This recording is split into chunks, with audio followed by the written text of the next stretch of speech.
hope I learn something from the stormy seas, from the brightest days, from the darkest nights,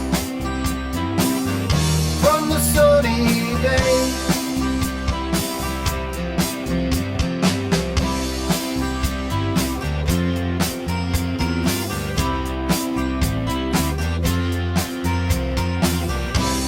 I hope you learn something.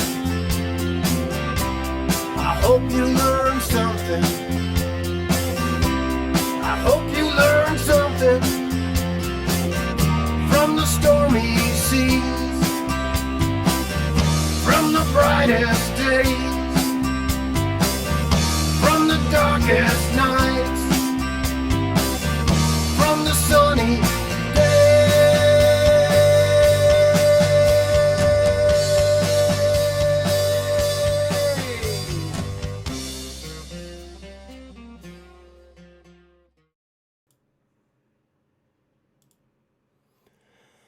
Okay, yeah, once again, the cat who creates havoc, that's what I'm going to call her from now on, the cat who creates havoc, shut down the computer.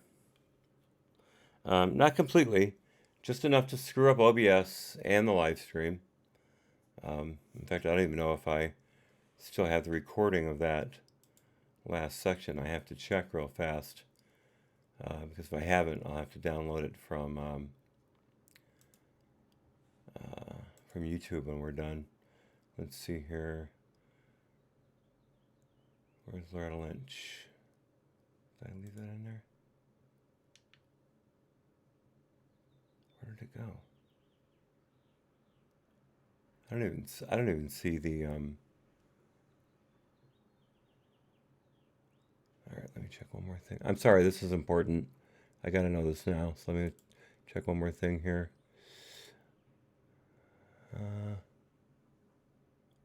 So it goes to Sally Moyer. Okay, I didn't create a new file for it. Let's check Sally Moyer again. Okay, there it is.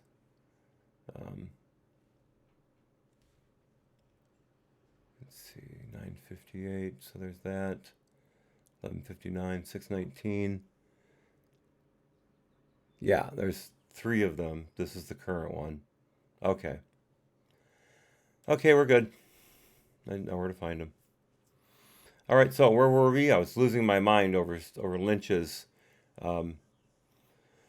testimony through Nadler. Now, here's the thing. There's a lot more Democrats to go. I'm not going to be able to get through this at all if I keep commenting on every stupid thing, every lie that she and the Democratic questioners say.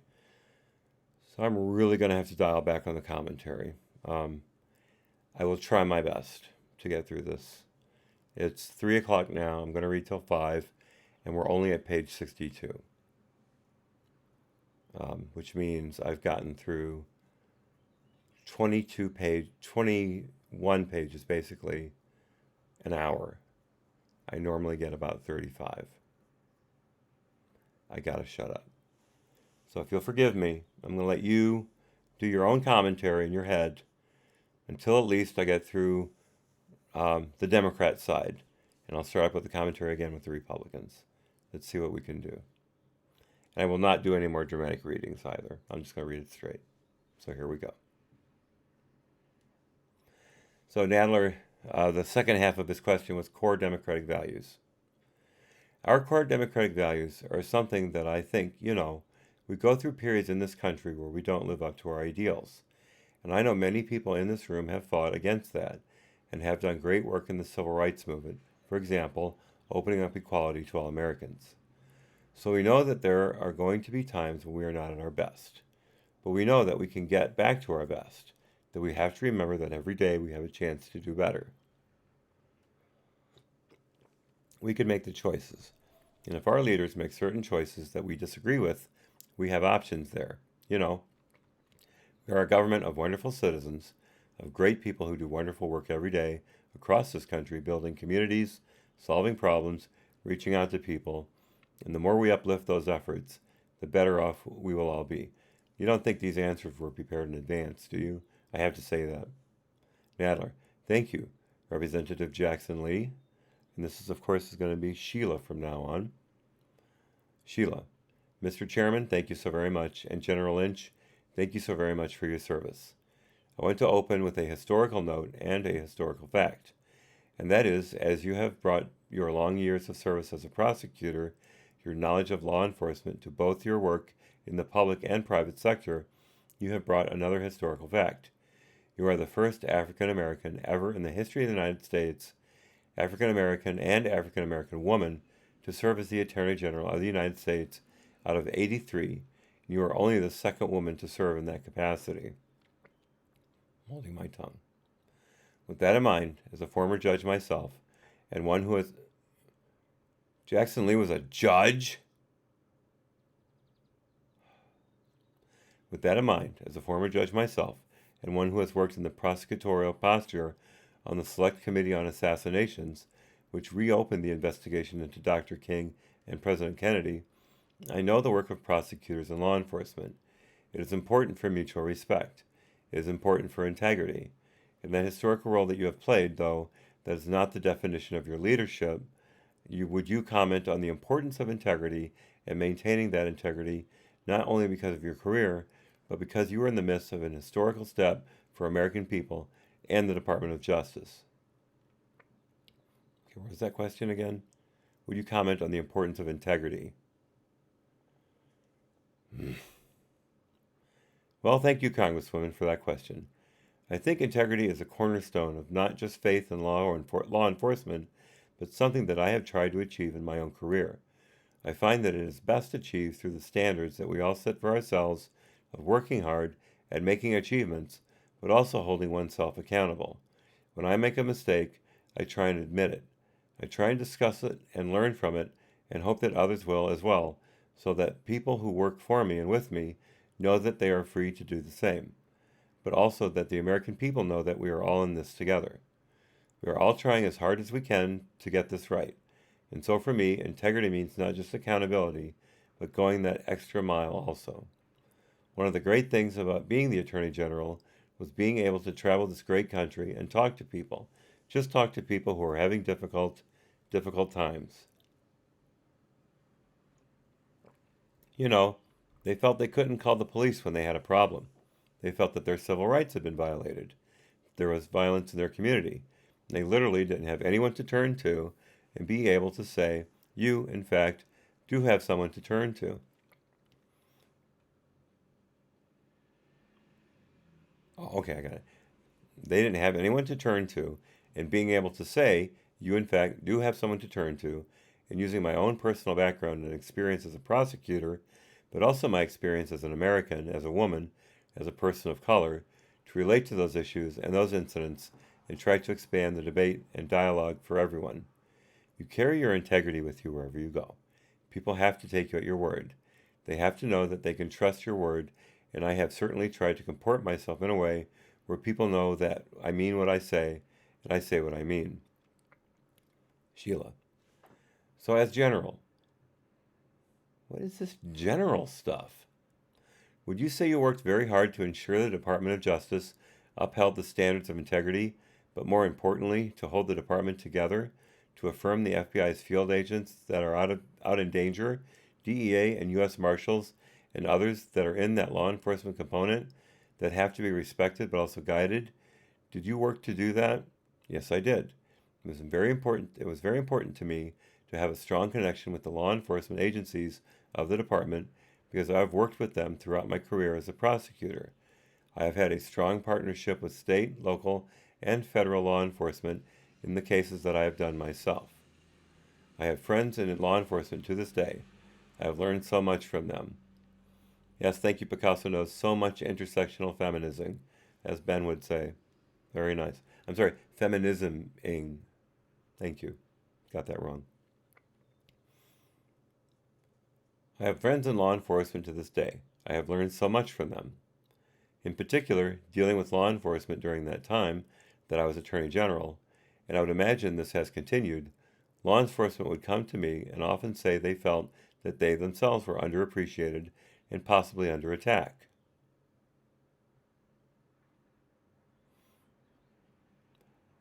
Oh, okay. Picasso Knows corrects me. The reference to the Attorney General is common usage, so calling her General, you're saying, is common usage. Okay, thank you.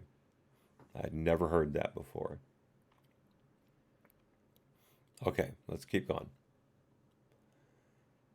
And possibly under attack. Certainly, we saw a tremendous loss of life of law enforcement during my tenure as Attorney General. Hasn't happened since, has it? And it was an awful thing to deal with, and something that we put a lot of focus on in terms of providing resources and support to. So it was very important to me to make sure that our law enforcement agencies, both the department components and state and local law enforcement, knew that they were all on the same team with us. Jackson Lee. So I would start now with a series of sort of yes or no answers. With that in mind, your commitment to them was equally a commitment to civil justice and civil rights. Yes, absolutely. This ought to be good. In addition, in the instance of any matter brought to your attention, such as the Hillary Clinton emails, would there be anything that you would offer today that would suggest that you felt the individual, former Secretary Clinton, should have been prosecuted? No. I reviewed the matter was brought to me, that's what it says, by my team, and I was satisfied with their depth and thorough analysis, and I felt that they were absolutely correct. And nothing today would cause you to change your mind or when you made the decision. No, nothing has occurred to change my determination. Lee, did you see any reason to prosecute Secretary Clinton? Do you, at this time? Based on the facts that were brought to me and the legal analysis that was done, there was not a case. I thought these were yes or no answers. Jackson Lee, I wish that your admonitions or instructions had been followed by this committee and that we were actually having a hearing on the rule of law. We are obviously not having that.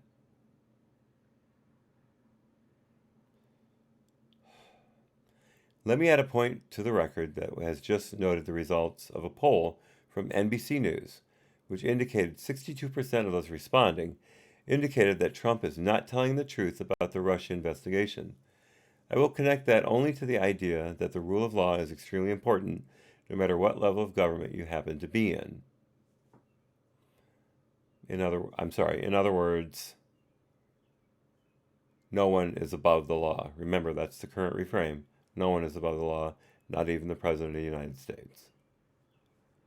Even though those 62% of that stupid NBC poll had no idea what they were freaking talking about.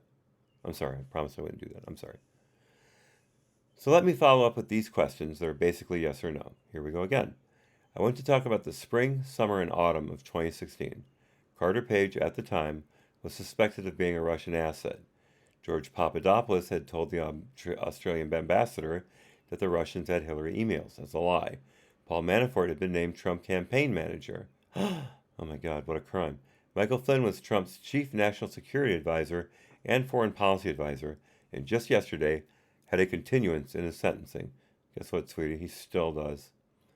One thing that all of these persons had in common was that each were the subject of a FISA court investigation, which we now know, and were all directly connected to Trump. As Attorney General, you had the authority to oversee the FISA application process. Is that correct? Yes. Weinsheimer, I would object to that question as it potentially gets into possibly classified information and also equities in an ongoing investigation. Sheila, here we go. I beg to differ. It is a simple question that says, as Attorney General, you had the authority to oversee FISA process. It did not ask in particular about any individual name. I need to strap in. The preface of your question leads into the final question you asked, and I wouldn't want this witness's answer to be in any way interpreted as agreeing with any part of the preface of the question. Hey, Ray, the cat stepped on the power button. She's banned from the room now. That's it. No more. She's done.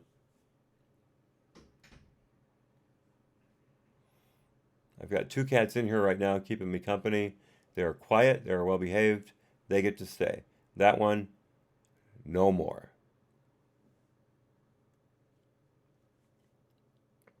but I'm not bitter. Weisenheimer, excuse me. No, I used to pronounce this right. It's Weinsheimer. Weinsheimer.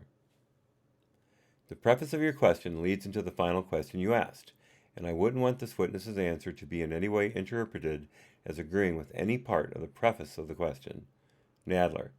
The preface of the question being that, as Attorney General, you had the authority to oversee a FISA application. Is that? Weinsheimer. No. The preface of the question was all of the indications about the various people that may or may not be under investigation, okay? The whole lead up to the question. Sheila. If I may recite, these were simply statements of fact that are in the public domain. They are in the newspaper about Mr. Page, Mr. Papadopoulos, Mr. Manafort, Mr. Flynn. I can simply ask with the idea of the Attorney General's authority, does she have authority over the FISA applications? That is a simple question. I have no objection to that question. Jackson Lee. Madam General. Yes. The Attorney General has the authority over the final signature on the FISA applications. It is delegated by regulation to the Deputy Attorney General and the head of the National Security Division as well.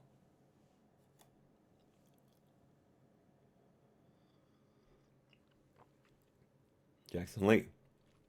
To be sure to stay within the lines of reasoned questioning, in other words, I'm salty over this,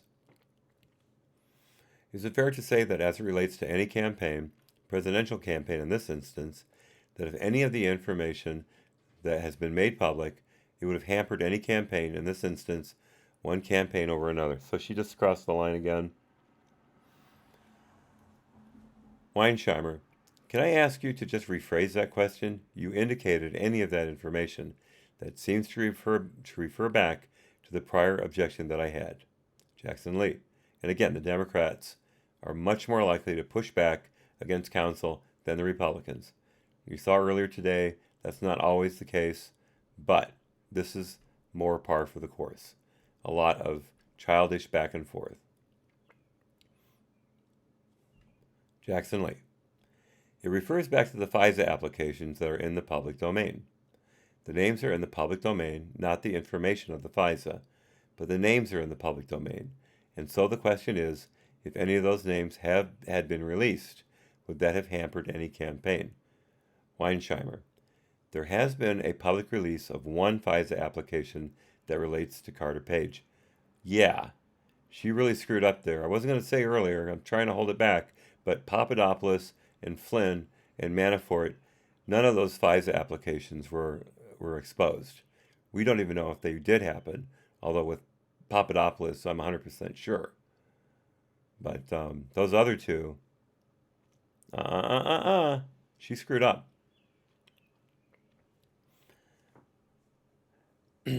Weinsheimer continues. If you wanted to ask a specific question about that, I wouldn't have an objection to it. But just because something is in the public domain does not mean that as the former Attorney General, this witness can talk about it, because it could relate to classified information and it could also affect equities relating to an ongoing investigation. Sheila. Well, let me work to compromise in response to your concern, but to put on record that I'm not asking the Attorney General about details of the FISA. Child. I am listing names that are in the public domain, and I am not asking her to assess that.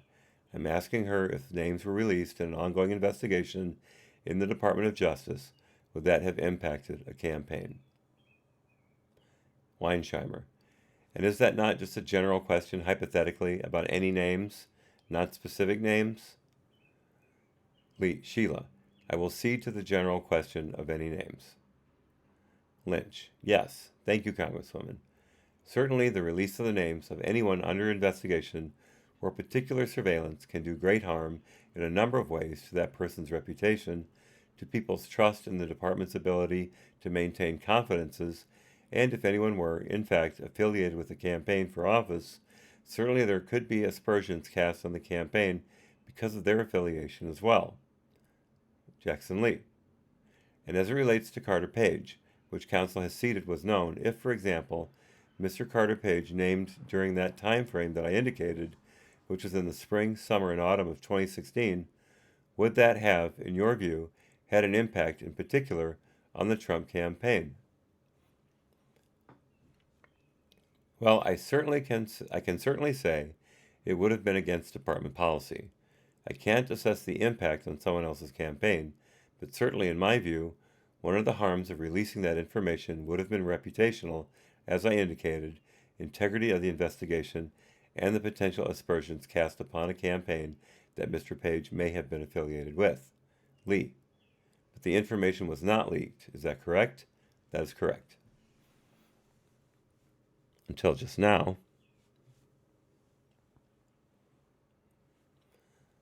Let me move quickly to just briefly on Secretary Clinton's email server and make mention of the FBI director that stated under oath reached a determination, was confident enough in the determination reached by the FBI that he stated under oath the case itself was not a cliffhanger and that no reasonable prosecutor would ever bring such a case. But the facts bear that from the July 2016 through October 2016, House Republicans engaged in an almost daily ritual of holding hearings, desperately trying to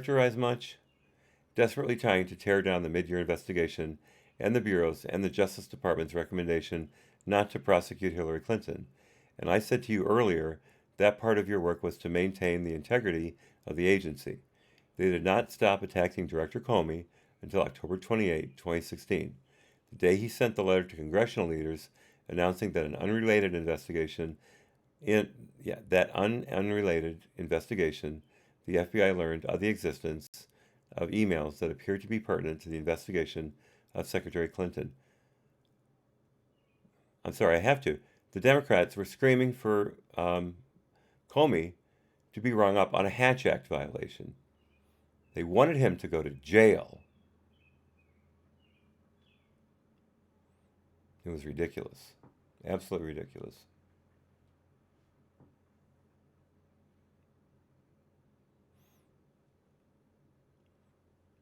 Is my stream not on? What's going on?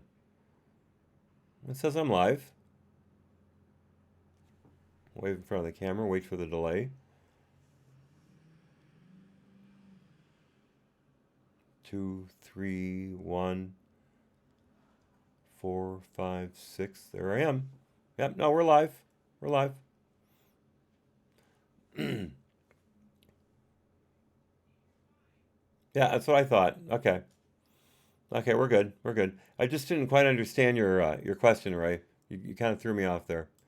I know it wasn't your intent, of course. But so anyway, yeah, you guys wanted Comey to go to jail because of what he did to Hillary on July 5th, 2016. So don't give me this about the Republicans being the only ones who were upset with Comey. They were certainly upset with the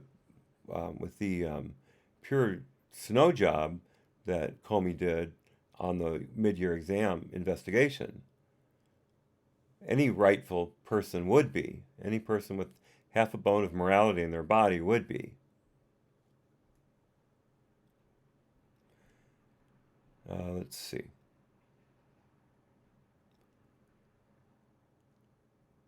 They did not stop attacking Director Comey until October 28, 2016, the day he sent the letter to congressional leaders announcing that an unrelated investigation, the FBI learned of the existence of emails that appear to be pertinent to the investigation of Secretary Clinton. Sorry, I just realized I already read that. Sheila continues. Immediately, are these questions? Immediately, House Republicans leaked this information into the media, and for 8 days, oh, it was the Republicans who leaked it. Oh, you know that for a fact. Okay. Into the media, and for 8 days, millions of Americans were casting their ballots or during an 8-day period. Or during? This was about protocol. Can you please explain your familiarity as a career prosecutor with those protocols and the ways in which the real investigation was or was not consistent with those protocols? And do you agree with how the FBI handled the October 2016 announcement reopening the mid-year investigation and the November 2016 investigation announcing that there were no extra charges? Oh, that wasn't a broad question at all. Yes, Lynch. So focusing specifically on October of 2016, there certainly were departmental policies and norms, but as we learned upon a deep dive, not a specific prohibition against releasing information was too close to an election in a non-election based case.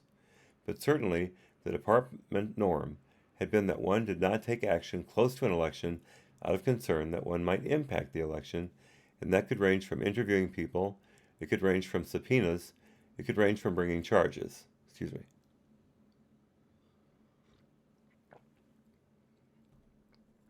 You tread very carefully. There were protocols about consultations with people within the department before certain actions could be taken, and those are long-standing norms. Not all of them are written down or codified, but those were in fact long-standing norms and procedures. Jackson Lee. My final question. I have been troubled by escalating attacks against the Department of Justice, the Special Counsel's Office, and the FBI, attacks against the independence of the institutions, the integrity of their employees, and the legitimacy of the DOJ's and FBI's investigation. Poor you. She continues. As I'm sure you are aware, President Trump and his allies repeatedly describe Special Counsel Mueller and his investigation as illegitimate and politically biased. On November 27, 2018, President Trump tweeted, here go the tweets, in reference to the special counsel, quote, "The fake news media builds Bob Mueller up as a saint, when in actuality he is the exact opposite. He is doing tremendous damage to our criminal justice system, where he is only looking at one side and not the other. Heroes will come of this, and it won't be Mueller and his terrible gang of angry Democrats. Look at their past. Look at where they come from. The now $30 million witch hunt continues, and they have got nothing but ruined lives. Where is the server? Let the terrible people go back to the Clinton Foundation and the Justice Department." Find me one falsehood in that entire statement. Find me one. On December 3rd, 2018, President Trump tweeted, quote, "Bob Mueller, who is a much different man than people think, he is out of control. Band of angry Democrats don't want the truth. They only want lies. The truth is very bad for their mission." Again, find me an inaccuracy in that. Sheila continues. Are we still on Sheila? Yes, I think so. Yes. "I will note that Robert Mueller is a well-known and has been, yes, a well-known has-been. I agree with that. Bravo! You finally got it right. I will note that Robert Mueller is a well-known has-been and well-known as a lifelong Republican, like that matters. Never heard of a never-Trumper? As well as a man of integrity. Generally speaking, it's the only time they talk well of a Republican is when he's doing what they want him to do. Or her. Generally speaking, does being identified as a Democrat mean a prosecutor would be too conflicted to conduct a fair investigation of a Republican or vice versa? He's not talking about there being necessarily Democrats. He's talking about them being partisan Democrats. And especially when it comes to Weissman, a man who makes up the law as he goes along, ruins tens of thousands of people's lives on his say-so. That's who you want leading the investigation behind Mueller? That's who Mueller picked. He knew everything about Weissman. Weissman worked with Mueller before. So this is patently a witch hunt. Absolutely. Or was. Lynch, absolutely not. The political affiliation of the prosecutors have no relevance on investigations they conduct in the public corruption / political realm or anywhere else. They put the slash in and then they said slash. Interesting. People are entitled to have their opinions, but in my experience, the dedicated prosecutors and investigators that I have worked with for years check those opinions at the door and focus solely on gathering the facts, gathering the evidence, and determining whether or not there has been any wrongdoing.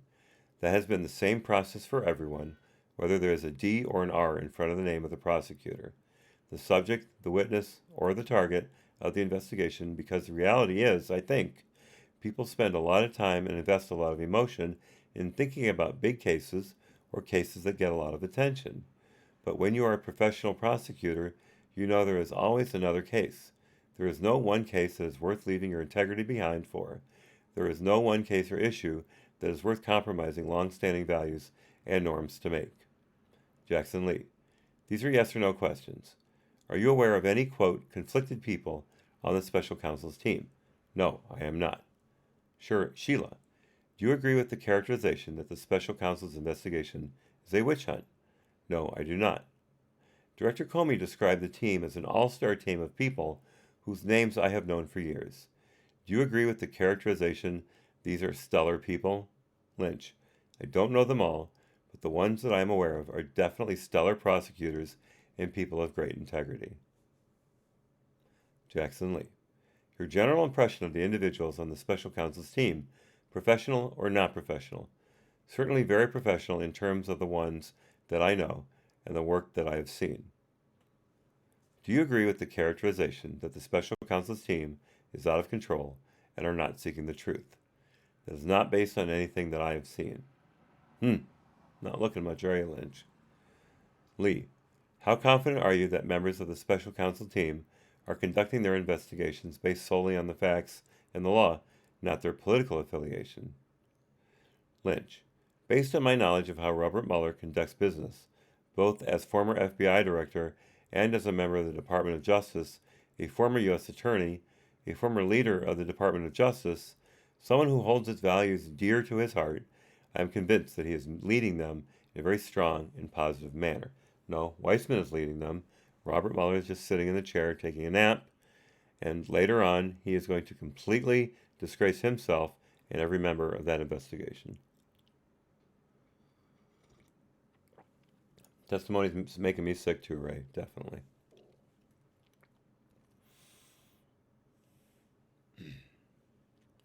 Is there any reason Yes. Sheila. Is there any reason to believe that they are trying to undermine the rule of law, or is there any reason that Mr. Mueller should be publicly attacked? None at all. None at all. Well, that's your opinion. It's not fact. Sheila. Do you agree with the President's characterization that Mr. Mueller is damaging the criminal justice system? No, not at all. Nobody cares. Sheila. And would you, in a couple of words, characterize the special counsel's investigation in what terms? Handled correctly, professionally? Well, from what I have seen from public reporting, since I have no visibility into it, it has been handled professionally with great discretion, which is completely appropriate and, frankly, should be the norm and the goal for every investigation. I have to say this. The only reason they had discretion was because they had wrapped up the investigation months previous to your testimony right now, but were only holding on to try to catch President Trump in an obstruction trap. They knew by at least, or I should say as late as, they knew as early as probably May of 2017 that it was over. I mean, in 2018 that it was over. But they kept it going just to keep Trump in a perjury trap, in an obstruction trap. That's the only reason they had discretion, because if they let loose any information about how the investigation had yielded no evidence of corruption, of collusion, of coordination between the Trump campaign, any member of the United States, for that matter, and Russia, they would have had to have folded up the tents. That's why there were no leaks.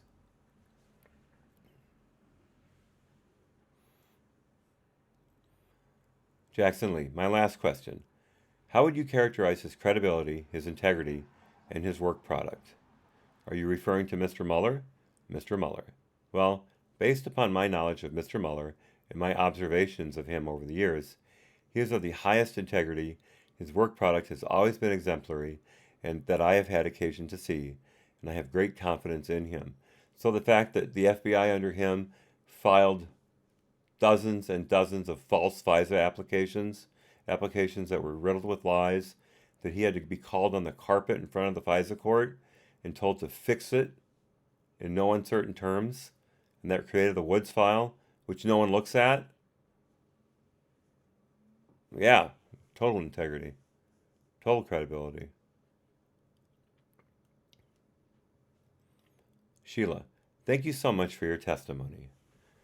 Nadler, I'm going to ask a question now with a preface as a follow-up to some of the questions that Representative Sheila asked. In July of 2005, after announcing that charges would not be brought against Hillary Clinton, I think you mean July 5th, 2016, former Director Comey gave his personal opinion as to the lack of appropriateness of some of her conduct. He was criticized for that by various people, including me. I thought the Republicans were the only ones that hated Comey. In October, 10 days or so before the election, he announced publicly that they were reopening the investigation a couple of days. 2 days before the election, he announced that they found nothing. He was greatly criticized for that, and some people attribute part of the result of the election to that action. Some people. And that was a violation, or seems to be a violation, of the normal protocols that you don't say something shortly before an election that might affect it.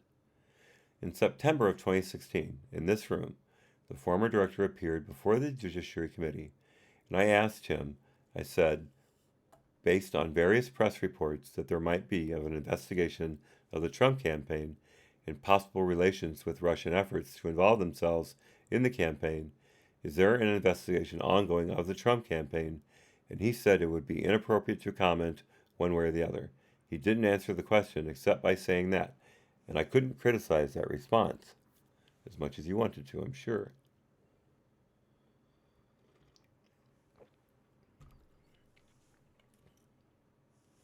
Peter Strzok, a former FBI agent who has been criticized. This is a question?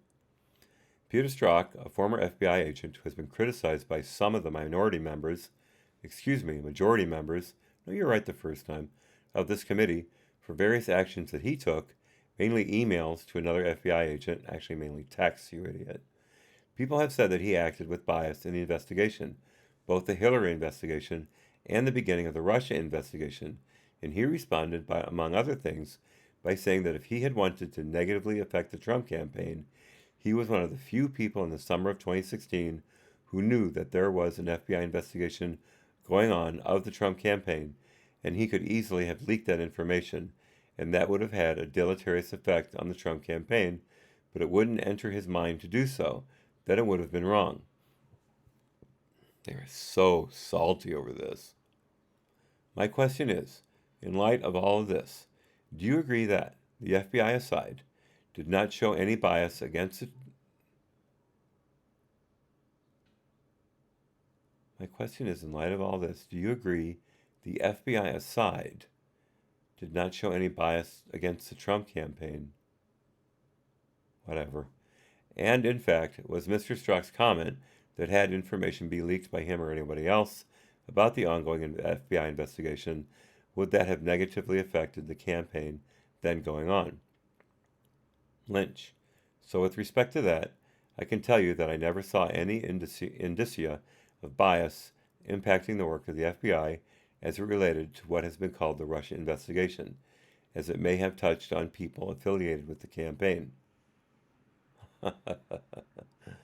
Yeah, look up the way they treated George Papadopoulos and go tell me that, and the way they treated Manafort, and the way they treated poor Michael Flynn, and the way they treated Cohen. He's still a rat, but they treated him like a low-level perp. Cohen was a high-level perp.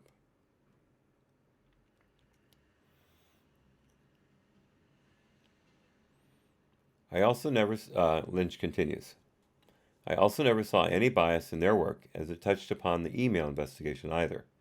As I said before, people come into this world and to the department with views and backgrounds and opinions. They check them at the door, and I think, well, Strzok and Page didn't. We know that for a fact. Nadler, it is correct, is it not, that it would be illegal for the FBI to inquire into the political opinions of people that it is considering hiring. Excuse me. What time is it? Oh, we got plenty of time here. Lynch, I don't know the specific answer to that. I certainly know that in the course of my career, I have worked with a variety of agents and investigators and typically would have no idea of their political affiliation. Someone might make a comment at one point in time that might make you think they lean one way or the other, but in terms of impacting the work, people put that aside. And I think the facts, frankly, as have been found by the IG and a review of how the work has been done, would show that the facts don't change. You can have an opinion about it, but the facts themselves do not change, and that is what the work is based upon. So I certainly never saw any issues or incidents of bias affecting any of the investigations at the department when I was at its helm. And certainly, as we have discussed, public discussion of ongoing investigations can, in fact, lead to great harm. Nadler, and would you agree that had the knowledge of the fact that the FBI was investigating the Trump campaign been made public during the campaign, either by Agent Strzok leaking it or by some other method, it might have had an impact on the campaign? Asked already, and if she's anything like Sally Moyer or William Sweeney or James Moffa, she would say, I don't know, because I'm not up on what affects and doesn't affect campaigns. It's not my purview. Ray Kimball asks, did you see S.J. Lee showing a big picture of Manafort in prison? No. No, I did not.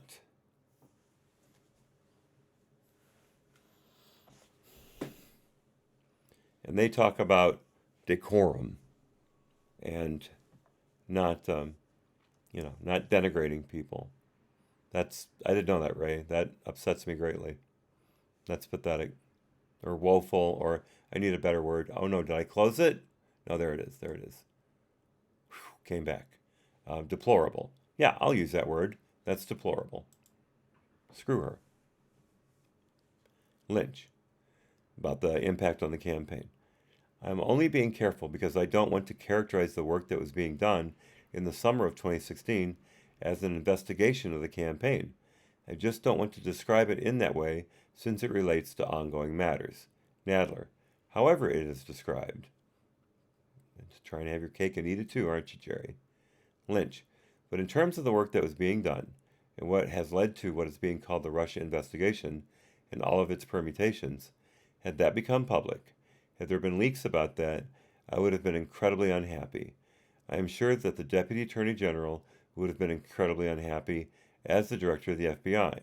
And in our view, it would have had a deleterious impact on the host of issues, both within the department and certainly with respect to the people whose information may have become public. Nadler, thank you. I really don't see where the Democrats think they're getting with these questions. Basically, the only thing I can get out of it is they're saying there was a double standard in the FBI, but it was for Trump because Comey talked about Hillary. Well, the thing is, Hillary's investigation had already been leaked by those unscrupulous suck-ups from the FBI who were getting money from the press to give them information. We don't know if McCabe was getting money, but he was certainly one of the leakers. He's under criminal investigation for that. He's basically, and he's admitted to other acts of, if not illegality, at least supreme immorality that would have precluded him from keeping his job. So, and I've said, I'll say one more time, at the because this is the end of the mid-year exam stuff, I think. If the FBI had leaked the Crossfire Hurricane investigation to the press, there would have been questions, and the FBI would have had to have come up with the predicate, and they didn't have one. They would have had to have shown why George Papadopoulos was being approached by Western intelligence agents as early as March of 2016, and then they would have found out that he had a FISA on him from probably as early as 2015. That would have been disastrous for the FBI. They couldn't afford to have that leaked. Just like Mueller couldn't afford to leak to anyone about the results, the current results at the time of the progress is the word I wanted, the progress of the investigation, the special counsel investigation, because he would have had to have shown his cards and put up and shut up.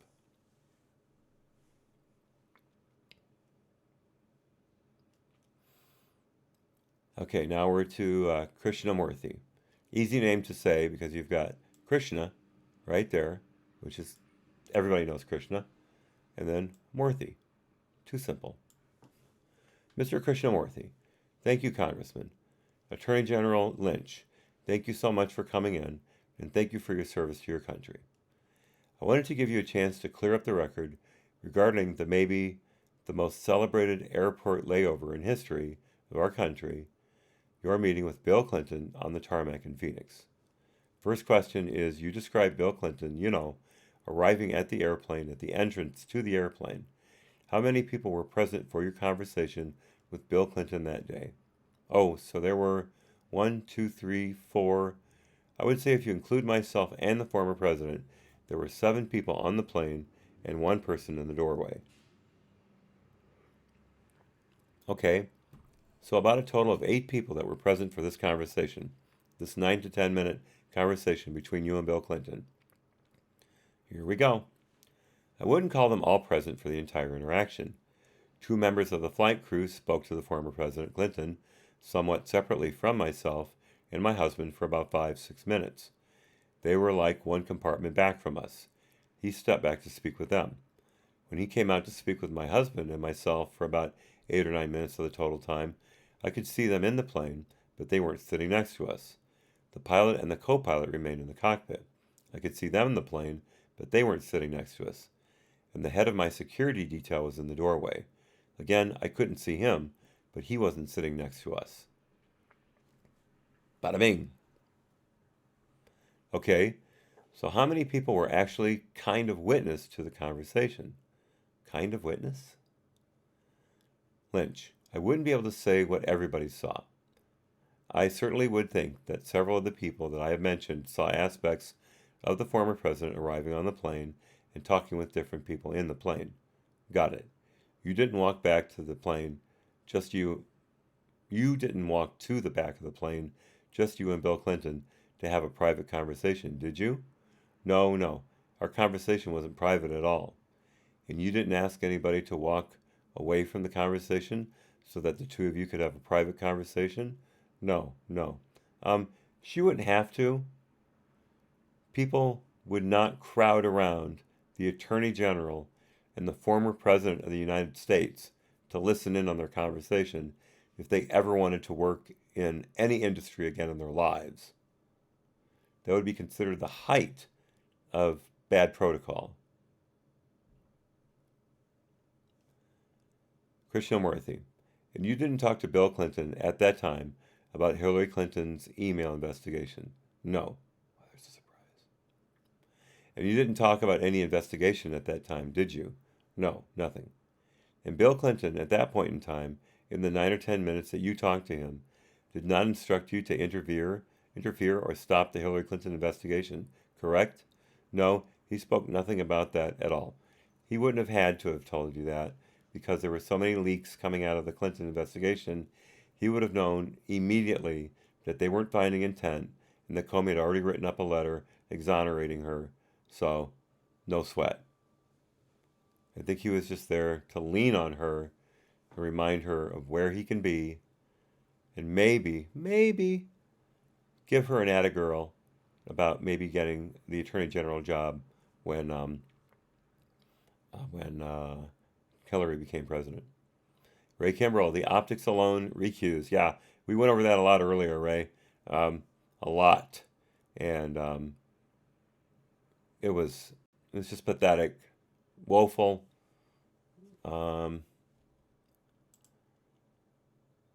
Miserable and pitiful the way she tried to justify not recusing herself. I like pitiful, that's a good one. And you didn't talk about any investigation at that time, did you? No, nothing. And Bill Clinton, at that point in time, in the 9 or 10 minutes that you talked to him, did not instruct you to interview. I already read that. Krishnamurthy. And in fact, he didn't, at any time, whether on that plane or before that conversation or after that conversation, instruct you or direct you to tell you to stop or interfere in the Hillary Clinton investigation. He made no reference to it whatsoever. Did anybody ever tell you to stop the investigation or interfere in the Hillary Clinton investigation that was being conducted by the FBI? No, no one, except for Barack Obama. He's the only one. Oh wait, she didn't say that out loud. Krishnamurthy. Did President Obama ever tell you to interfere or politically engage in stopping the FBI investigation of the Hillary Clinton email server? No, he and I never spoke about that investigation. Laura, I knew it was you when I saw the emojis. Your emojis are very distinctive, and I'm glad you're here. I caught them out of the corner of my eye immediately. Well, we're sorry we missed you earlier too. There was an interruption in service due to a malignant cat. So we are not as far along as we could be. We are going to be on for another hour and 5 minutes. I'll stop at 5 and then we'll finish this up tomorrow. And again, welcome, Laura. It's very nice to have you here. I'm trying not to keep editorializing as the Democrats are currently questioning Loretta Lynch, but it is so tedious. Their sanctimoniousness, their incredible monopartisan, or just the word is partisan. Their incredibly partisan attitude towards this whole thing. It is very, very disgusting. And I'm having a hard time keeping my mouth shut, which is why we're only on page 81 after reading for almost 4 hours. I'm sorry, 3.5 hours. I started at noon and didn't have the microphone on for 12 minutes, and there was no one there to stop me. So that was bad. So sorry. Okay, back to the comedy jokes. By the way, that's a Steve Martin reference, if anybody ever cares to look into it. You should. It's a great routine.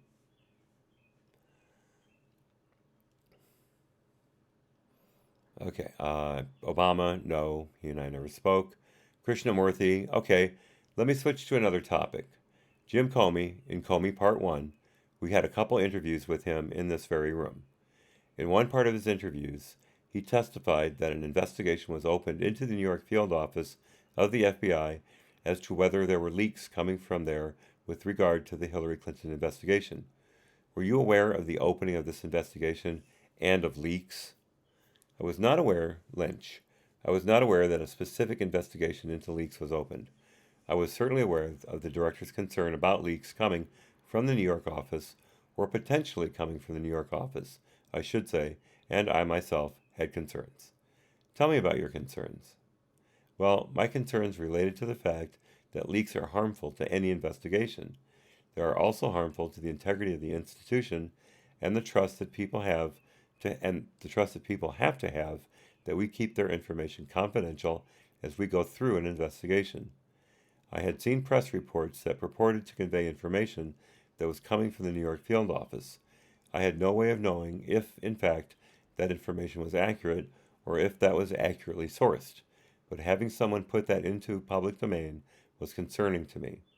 As a general matter, in other cases, I had concerns about leaks in some of the other cases that I was closely monitoring. I had had information appear in the press that concerned private meetings that had been had at the department, and I was very unhappy about that as well.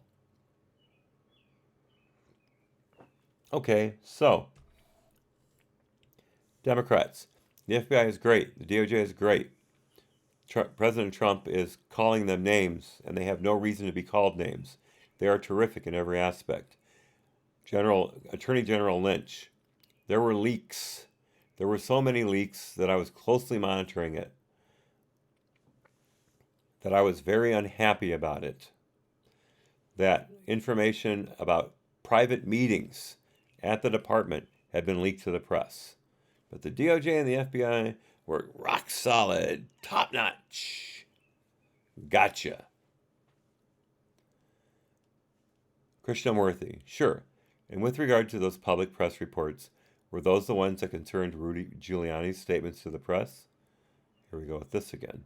Lynch, my recollection is that I recall seeing former Mayor Giuliani make comments that he attributed to having gotten from the New York field office in some way, which he walked back later, but I don't recall the specifics of what he said. There also might have been written press reports. I don't recall with specificity now, as I did then, the specific sources of my concern, but I never liked seeing leaks, whether I was the Attorney General or the U.S. Attorney in Brooklyn. Leaks were potentially damaging to a number of cases. As the U.S. Attorney in Brooklyn, I had had situations where we had to modify investigative actions because information had been leaked and targets and subjects were taking steps to avoid either surveillance or being brought to justice, and so I was always very concerned about that. And do you know what the results of that investigation were into the leaks emanating from the New York field office of the FBI?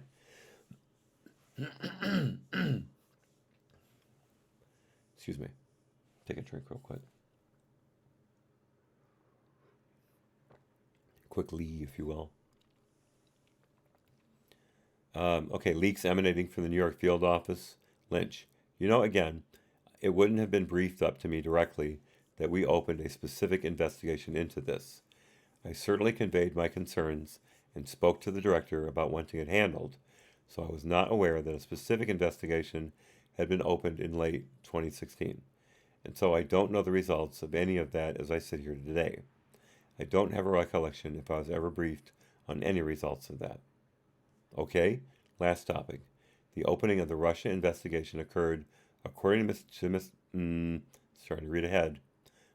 to Mr. Comey, in July 2016. Were you aware of the opening of the Russia investigation? She's already been asked that. Lynch, no, it would not have been brought to my attention, again, specifically, that a file had been opened and a number assigned to something. I would have been briefed on the issues. I would have been briefed with respect to just opening a counterintelligence case in general. I would be briefed on the issues. I would be briefed on the concerns. But again, it wouldn't come to the Attorney General's level that on this particular date we went into the computer and assigned a number and opened it and that sort of thing. Krishnamurthy, okay, thank you so much. Mrs. Demings, never heard of her. Good morning, and thank you so much, Attorney General Lynch, for being with us here today. This is going to be a complete crapshoot, folks. Never seen this woman before. No idea what she's like. Also, I do want to thank you for your service to our country. No matter how many times you appear before us here on Capitol Hill, we know that the facts appear to be pretty stubborn things. I have tried really hard to get excited about Secretary Clinton's emails or a casual conversation of then sitting attorney, you, Attorney General, had with the former president about grandkids and coal mining and Brexit, golf, and those things. But as a former police chief, I am very concerned about your multi-city police tours that you were doing, and thank you so much for those as we continue to try to build relationships with our local, state, and federal law enforcement. And again, if it hadn't been for Lynch's boss constantly denigrating those very people, she would not have had to have done a magical mystery tour and tried to cement all those relationships back together again.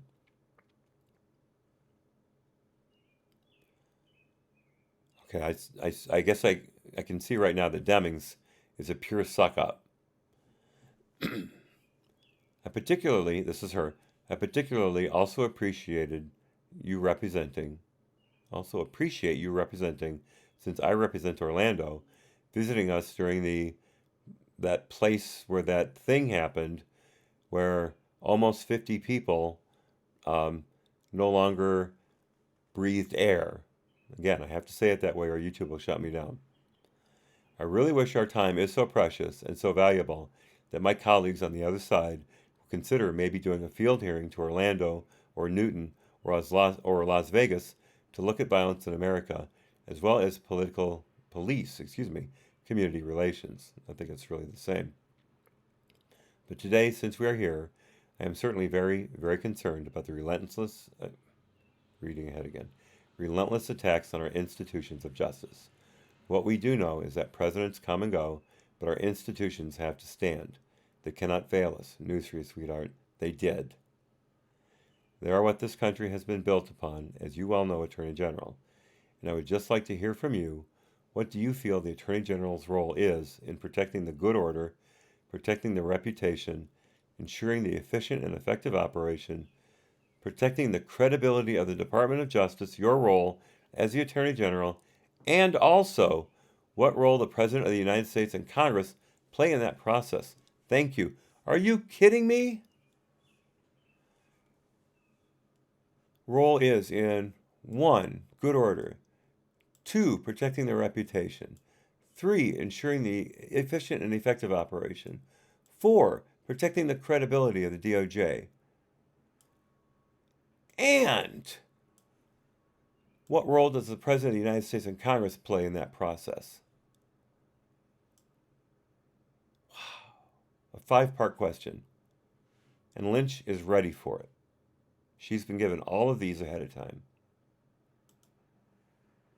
Thank you, Congresswoman. Well, certainly, during my tenure, I tried to represent the department as not just an entity sitting in Washington, but one that was part of the fabric of the life of the American people. And that was a message that I tried to carry with me on my travels as I spoke to both community members and law enforcement members about their concerns. And as I found, and as I am sure you know from your prior work, most of those concerns are the same. They are so similar. Everyone wants a safe community. Everyone wants safe schools for their children, but not certain people. Certain people who decline to have pew-pews anywhere near their schools. That's a South Park pronunciation. Yeah, can't have any of that. Can't have people protecting people from people who mean them harm. That would be bad.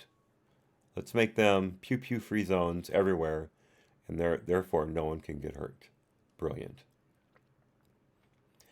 Continuing. Everyone wants a growing, booming economy and a vigorous public life. You got it right now. And everyone wants to get home safely at the end of the day.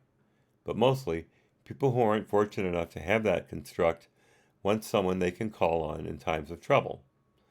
And for me, I was determined to make that the Department of Justice and to provide assistance to local law enforcement in that effort as well. That was very important to me as the Attorney General. Every Attorney General has their own set of priorities, and I would certainly hope that as we receive a new Attorney General, one who has a great deal of experience with the department, that he would certainly continue in that. But again, that is up to every administration and every new Attorney General. I was fortunate to have a strong partnership with the President and the administration in that view, and it has always been my hope that the administration writ large would always see itself as the administration that governs all of the people of this great nation, and not just a portion of them. No matter how someone gets into office, they then step back and realize the enormous responsibility of protecting the people of this great nation, all of whom have different backgrounds, views, and opinions, and I would hope that they would recognize, frankly, the beauty in that, and the fact that that is, wow, I almost made it, and the fact that it is what makes us a wonderful, wonderful country, and they would be supportive of all those efforts and open up our democracy for everyone, both in a participatory sense as well as in a protective sense. Okay. This paragraph was one sentence. Tell me she wasn't prepared for these questions. Tell me. Lynch continues. So I was fortunate enough to have that when I was in office. And certainly, it is my hope that that would be the goal to which future people in office would aspire. Yeah, you didn't run down the president at all in any of that. Yeah, no matter how veiled you were, those were complete shots at Trump. No matter how someone gets into office, protecting the people, all of whom have different backgrounds, views, and opinions. Man. Open up democracy for everyone. Just pathetic. Woeful. Pitiful. Miserable. Demings. One of the things former Director Comey said during a recent visit was that he talked about the relentless attacks on the institutions, but he also said that we will all be sorry, those who stood silent, if they stood silent and watched it happen. Got news for you, Comey. You should have stood silent because you have put yourself in a mess of legal trouble. He talked about the long-term damage to our country and its national security. What do you feel the role of Congress is? I think the role of Congress should be to shut up and do its job. Well, certainly, I think that as we sit here today, Congress has an important oversight role for a number of institutions, really all of the other institutions of government, and Congress has an important role to play in bringing transparency to the process and bringing accountability to the process and making sure that the American people understand not just why their institutions are there, but how they work, when they work well and when they don't, and how they will deal with those situations also. So I think Congress has a very important role to play in that regard, shoring up our democracy and in, frankly, opening up things for the American people in their representative capacity. It is something that I have supported certainly as Attorney General and still do support. So I certainly think that it is important that the process be carried out. But I think it goes beyond Congress. I think, again, people. There are so many people of goodwill and strong faith in this country who believe in its ideals, but who, for a variety of reasons, do remain quiet and do remain silent. And frankly, I always think of Martin Luther King's letter from a Birmingham jail where he spoke so movingly, not just about the problems incurred by people who did acts of violence against the civil rights movement, but the harm that was being done by those people of goodwill who sat silent and who let things go on often in their name. Oh my God, that, again, this is a sentence. That is something that has stayed with me throughout my career, and not just in present moments, but throughout my time in government. And I think it is important that people recognize that every citizen does have a responsibility to educate themselves on the issues, to come to an opinion, to express that opinion, to participate in democracy, to support efforts to keep our democracy open and accountable. So, Trump was elected illegally. He's suppressing the vote, keeping the colored people down, and I meant it that way. That's how she's talking, like Trump's a plantation owner. Yeah. Great dialogue there, Lynch. Great dialogue. She continues, but frankly, I think for people of goodwill who may think that because they may not agree with hateful things that are said, or negative things that are said, hateful, cute, and they truly don't, they may feel that they have no role to play. They actually do have a very strong role to play as well. Yes, it's called the resistance, isn't it, Director Lynch? Sorry, General Lynch. Demings, okay, thank you so much. Again, thank you for your service. Lynch, thank you. Recess.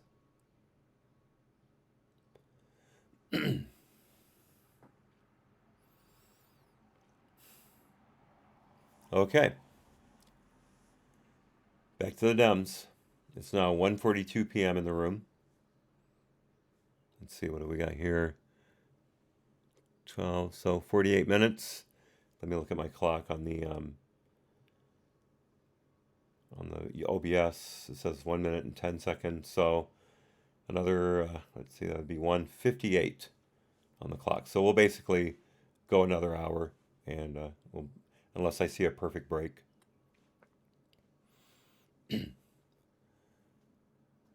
Welcome, Madam Attorney General, and we are glad to have you here.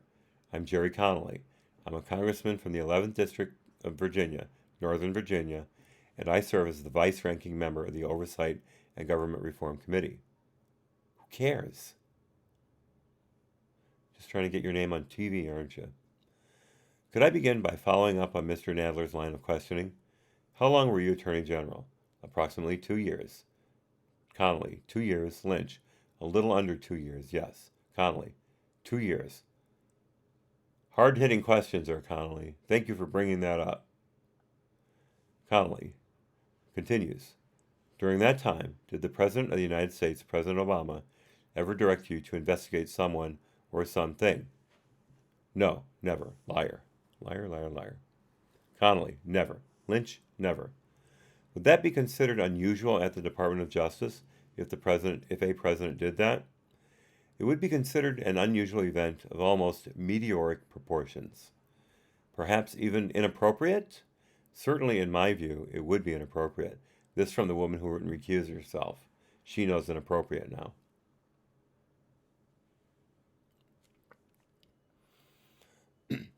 Connolly, for a president to say, I want you to look into her and launch a full-fledged investigation because I happen to believe she's done something wrong, simply not done.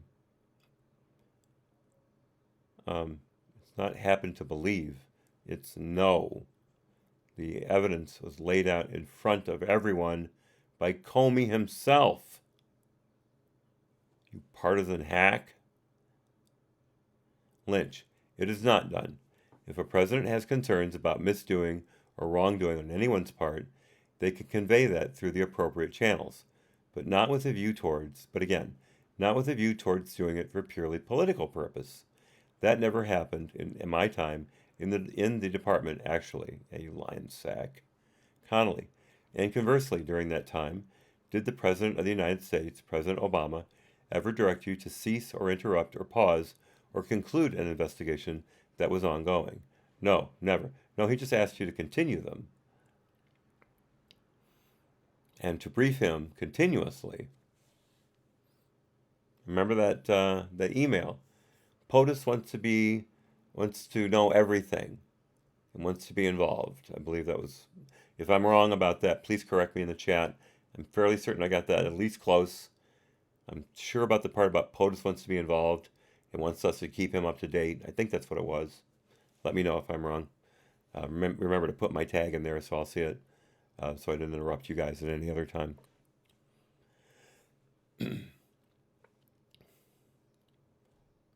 Connolly, would that be considered unusual? Lynch, yes, it could be very unusual and inappropriate. Could be. Could be. Interesting answer there, Lynch.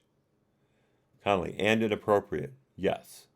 Connolly, why would it be inappropriate for the President of the United States, who's the head of the government, your boss, to tell you, I don't want you looking at that? Oh my God. Oh my God. I'd never heard of this guy either, and now I know why. He's an idiot. Thank you, Laura. Appreciate it. And it was Paige. Okay, great. I thought it was Paige, but I couldn't be certain. I appreciate it, guys. Well, you do everything.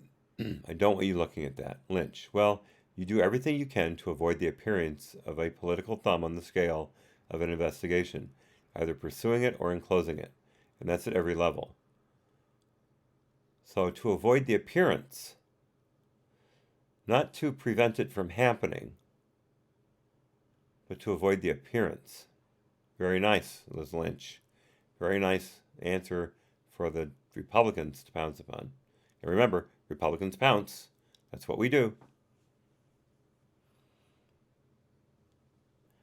Lynch continues. And so it's important that we certainly appreciated the support we got from the president in terms of policy, in terms of talking about important issues of how to make this country safer, but we never got any direction one way or the other in terms of cases. And that's important because the American people have to know that it doesn't matter who's in the White House, that if you have done wrong, you will be held to account. If you're going to be exonerated, you will be exonerated based on the facts and the evidence, regardless of who sits in that particular chair. Right. Connolly. So Mr. Comey was the FBI director when you were Attorney General. Yes, he was. How would you have reacted if you had learned that the President of the United States, then Mr. Obama, had taken Mr. Comey aside and asked him to go easy on an ongoing criminal investigation involving a member of the administration, a senior member of the administration, and involving a foreign government? This is great. I'm not even going to comment on that because look at what Lynch says. Well, it's a difficult hypothetical to answer because I can't envision that happening. He's talking about Michael Flynn. You pathetic human being. You know exactly what he's talking about. She's going to couch it in this, that, and the other thing. She's going to wrap it in a lot of cotton and Excelsior. But, brother. Well, it's a difficult hypothetical to answer because I can't envision that happening, you lying sack. I believe that certainly had anything like that happened to the director during the administration, I would hope that he would have come clean. That he would have come to either the Deputy Attorney General or myself, and we could have engaged with the White House through the appropriate channels to dissuade that activity. It's a hypothetical, that is, it didn't occur during my tenure, and certainly I am grateful for that. Okay, so now it's a hypothetical that didn't occur during your tenure. So it wasn't a hypothetical. Who cares when it happened? You can either answer it or you can't. Idiot. Connolly, thank you. Earlier this year, 2 Republican members of Congress were indicted by the Justice Department, Chris Collins of New York and Duncan Hunter of California. Mr. Collins because of insider trading charges, and Duncan Hunter for alleged illegal use of, oh, nice of you to say alleged, of campaign funds. They were also the first 2 members of Congress to endorse candidate Donald Trump for president. What does that have to do with anything? It is pure character assassination. On September, the idiot continues. On September 3rd, 2018, President Trump tweeted, and I quote, here we go with the tweets again, 2 long-running Obama-era investigations of 2 very popular Republican congressmen were brought to a well-publicized charge just ahead of the midterms by the Jeff Sessions Justice Department. 2 easy wins, now in doubt because there's not enough time. Good job, Jeff. Unquote.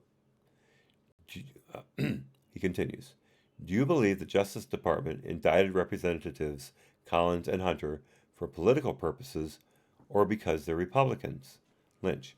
No, I actually don't know if those cases were opened when I was still there or not. I would doubt just by the age, so I don't know those specific cases. But knowing how public corruption cases are handled within the department, wow, I need a drink.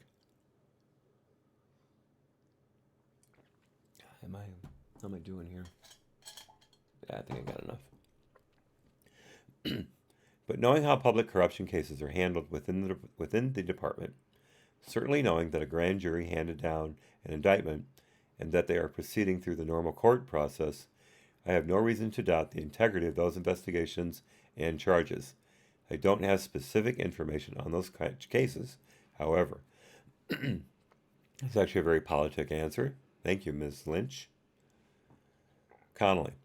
So we have already established that it is unusual, highly unusual, and inappropriate for the President of the United States to direct the Attorney General or the head of the FBI to cease and desist with respect to certain investigations or ongoing indictments, pending indictments. Based on what I just read, do we have a view as to the appropriateness? Do we? Who is this we? Do we have a view as to the appropriateness of President Trump's commenting on 2 actual indictments that are now going to trial, even though they are members of Congress? Well, I don't really comment specifically on what President Trump says or does, because I just don't have insight into his thinking or the issues around him. What I will say is that once the department brings charges, we rarely speak out about them after that. And in my view, it's generally better if others in the executive branch do not comment on open cases. And Connolly just won't take that as an answer. Get this. But, Madam Attorney General, this is the President of the United States specifically calling out by name your successor, then Attorney General Jeff Sessions, critically for indicting these 2 members of Congress. Lynch. I thought it was very unfortunate. Connolly. Unfortunate? Yes. Would it also be inappropriate? God, he's just leading her by the nose. Thankfully, she doesn't bite. I don't want to characterize it. Again, as I said, I think it speaks for itself, quite frankly. I think it's an unusual situation. I think it's unfortunate when one leader in government openly criticizes another for simply doing their job. And again, I try not to get into characterizing or commenting on the president's statements. Connolly.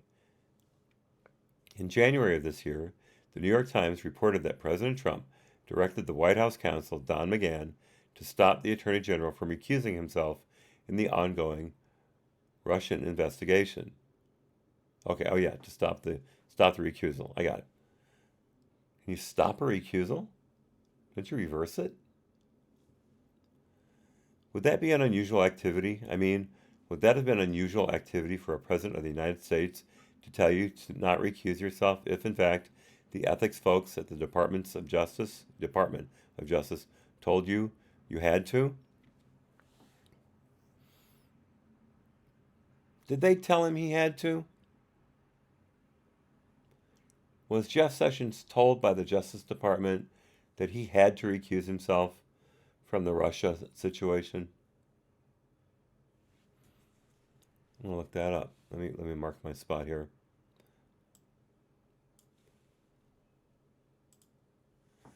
Okay. Damn it. I hate this keyboard.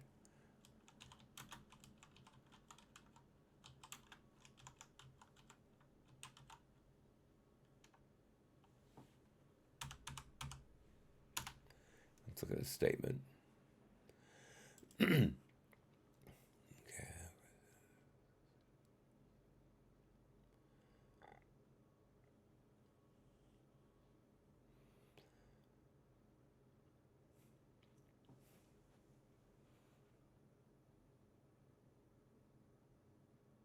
Okay. All he says is he met with relevant senior career department officials to discuss whether I should recuse myself from any matters arising from the campaigns for President of the United States. Okay, campaigns. So both Hillary and Trump. Having concluded those meetings today, I have decided to recuse myself.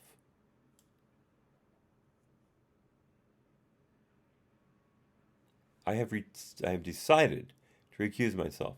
He doesn't say they told him to do it. So this is an outright fabrication by one idiot Connolly. Lynch. It would be unusual for the president to have that level of involvement in a recusal decision, particularly if the ethics office of the department had given an opinion that I had committed to rely upon. It certainly would have been unusual. Again, I don't know enough about the conversation with Mr. McGahn or what happened to really be able to characterize what happened there. Certainly, as reported, it was a very unusual thing for this president to do. Well, he's an unusual president, isn't he? Just because he doesn't comport with your norms, Representative Connolly from Northern Virginia, doesn't mean a damn thing to the country. He didn't do anything illegal. At all. Period. Just because you don't like what he did doesn't mean boo to me or anyone else who has a brain in their head and can think for themselves. So why don't you just sit back down, go back into obscurity, and look forward to losing in the 2020 election. Thank you.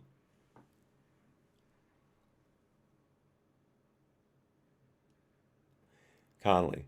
Might it also be inappropriate for the president to direct the White House counsel to direct the Attorney General not to do something involving ethics? Well, certainly as reported, and again, I just don't know enough about the context of any conversations. Connolly. I am reporting the New York Times. Well, we all know that's accurate. Lynch. But as reported, it certainly was unusual and would raise concerns. It's something that I would not have expected to see. Connolly just won't let this go. The president went on to say, or pretty much imply, so did he say it or did he imply it? And do we know who the sources are for this article? Of course not. The president went on to say, or pretty much imply, the role of the Attorney General is to protect the president. Is that how you saw your role? I did not see my role in that way, and that's also an inaccurate description of the role of the Attorney General of the United States. I'm the president's wingman. Who said that? Could it have been your predecessor, Lynch? Could it possibly have been someone who was held in contempt of Congress for refusing to obey a subpoena to testify before them, and was finally protected by his wingman under executive privilege, an executive privilege that was thereafter found by a court to be unlawful. Have you heard of that guy?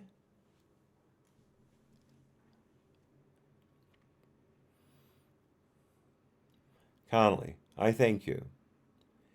I have seen my friend and the incoming chairman of the Oversight and Government Reform Committee, Mr. Cummings, has arrived, and I am happy to yield to him. Oh my God. Now the puppet show begins. Nadler was bad enough. Sheila Jackson Lee was bad enough.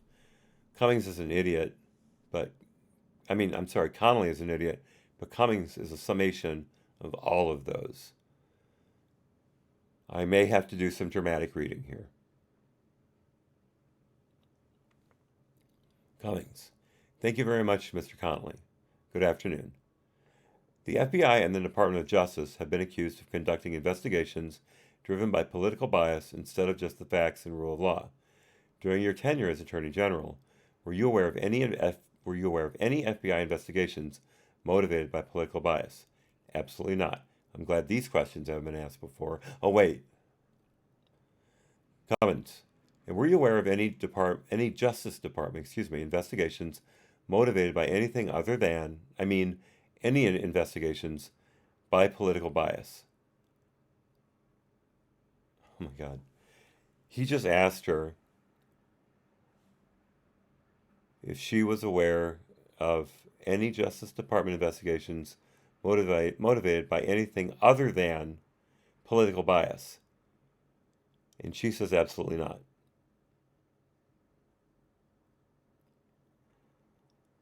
That is how stupid Cummings is. He just asked her to confirm that every investigation in the Justice Department was motivated by political bias. Oh my God.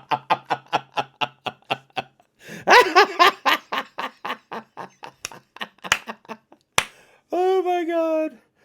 Oh my God. I am so glad I was able to get this far while still stay awake.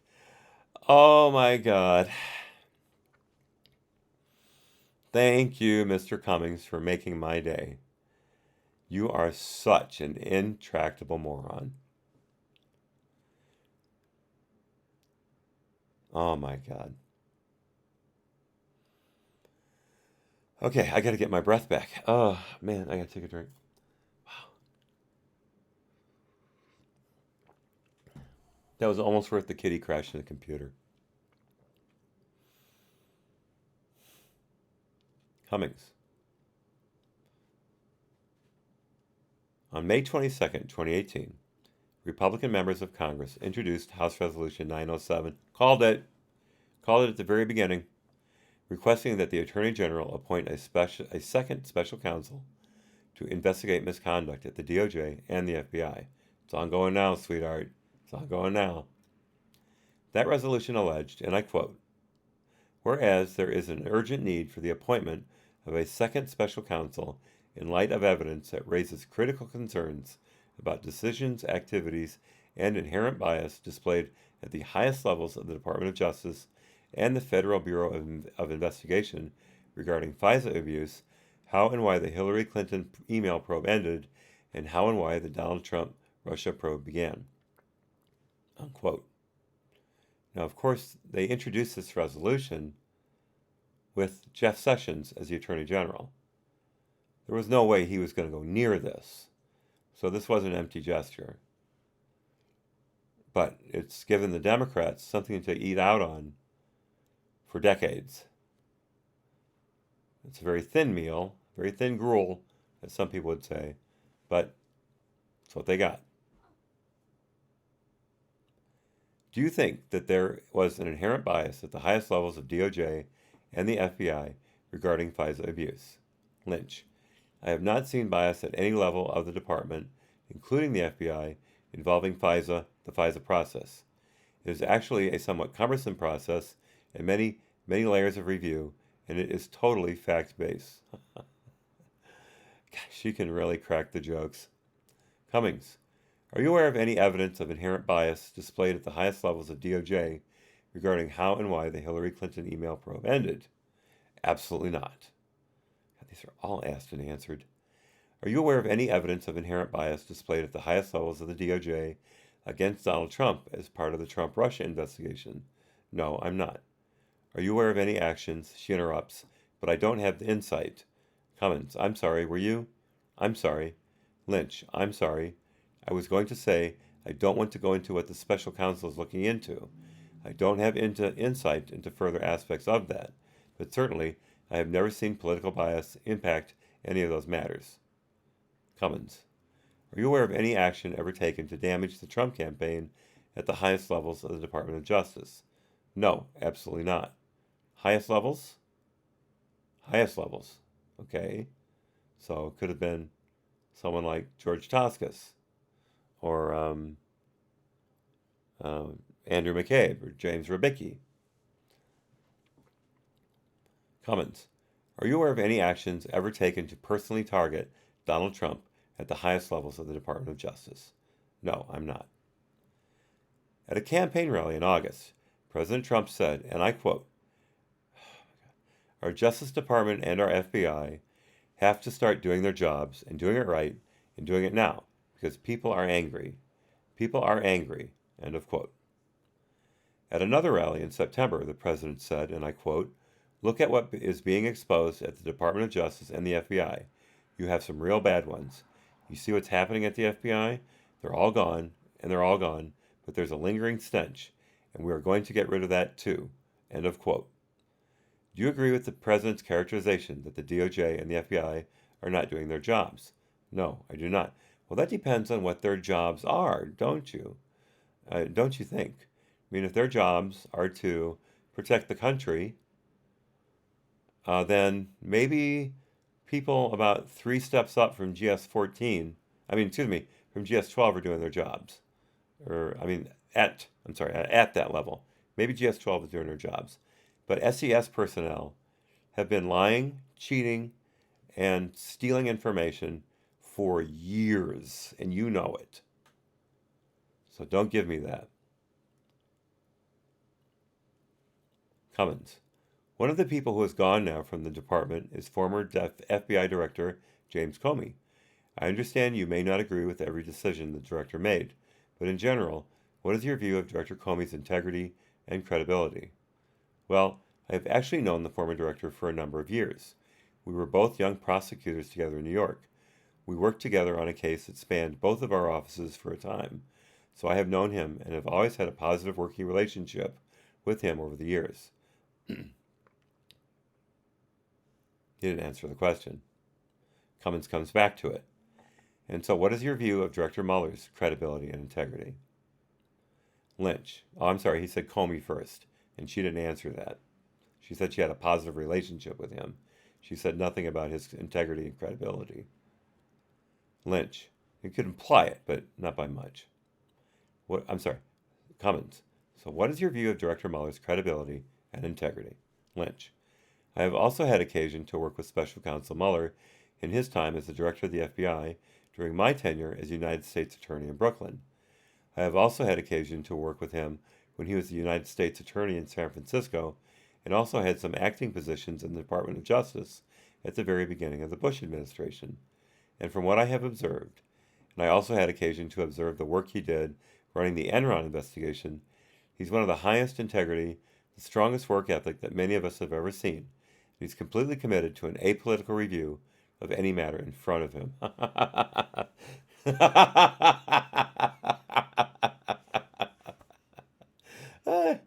You look at that comment, you look at that answer, and then you think of Comey walking onto I keep doing that. You think of Mueller walking onto the stage of the press conference, reading poorly. As poorly as I read, and I don't read well at all, reading as poorly as I read from a prepared statement that it seems like he didn't even write.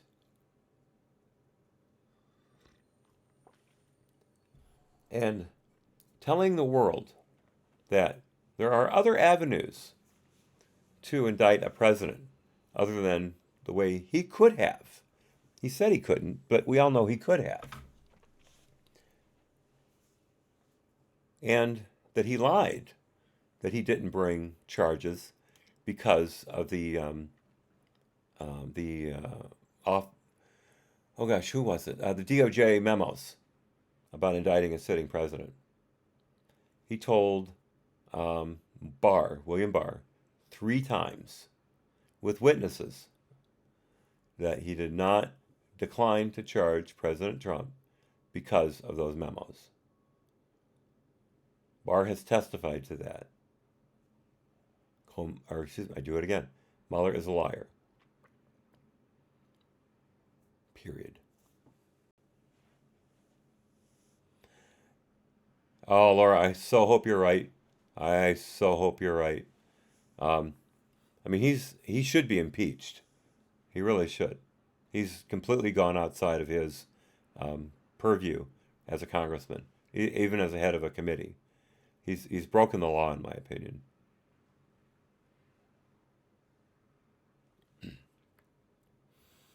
Apolitical view, etc., etc. Mr. Cummins, does it concern you that the President of the United States is trying to smear and undermine the credibility of the investigators and the litigators at the Justice Department? They've done that on their own, Cummins. They've done that on their own. The President is merely telling the truth. Well, I think what's concerning is that the President seems to see a separation or a different role from his role in government and that of the Department of Justice or the FBI or any other government agency. That's different from what I have seen from other presidents. It's not correct. We're all working on the same team. That team is working to bring him down and has been since November 9th, 2016. I take that back. No. And has been since March of 2016 trying to bring him down. Don't give me that working for the same team crap. She continues, and I would prefer to see more support for our institutions and an acceptance that a fair process of investigation is what every American is entitled to and deserves to see, whether they are involved in it as a bystander, a witness, or a subject, or a target.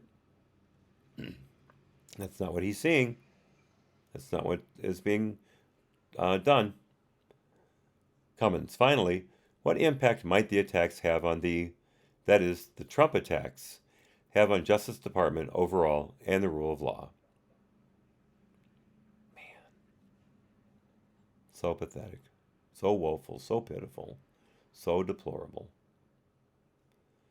Ms. Lynch, you know, whenever we're in a situation where the Justice Department is perceived of as not being independent or being politicized in some way, and we, unfortunately, have seen that in the past, it has a great impact on even small cases out in the field.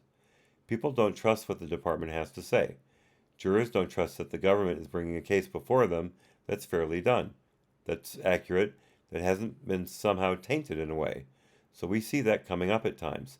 That has been coming up since investigations have ever happened. There has never been a time where someone somewhere hasn't said, I think they got it wrong. I think they were biased in favor of defendant, prosecutor, whatever, and I think they railroaded the guy. This did not happen just when Trump became president. This is another example of ATE after Trump elected.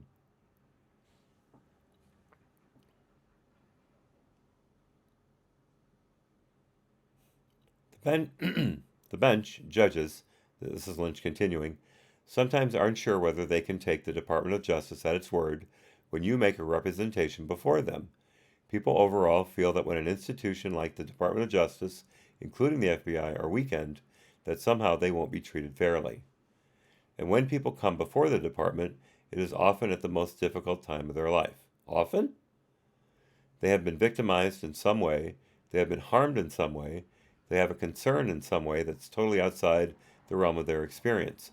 Or they've been hacked up on totally trumped up charges, like Dinesh D'Souza, and thrown in jail for something that everyone else has done it, has paid a fine for. Maybe that's got something to do with it.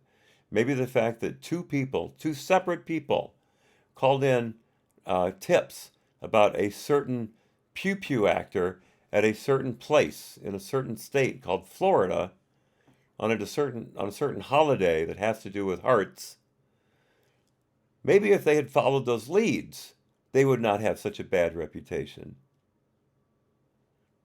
Maybe if the FBI handlers of the guy who did the pew pew thing at that place in Orlando, maybe if they had talked to his dad and paid attention to when his dad said, the kid's getting a little off, they would have paid attention to him. But no, they blew it off.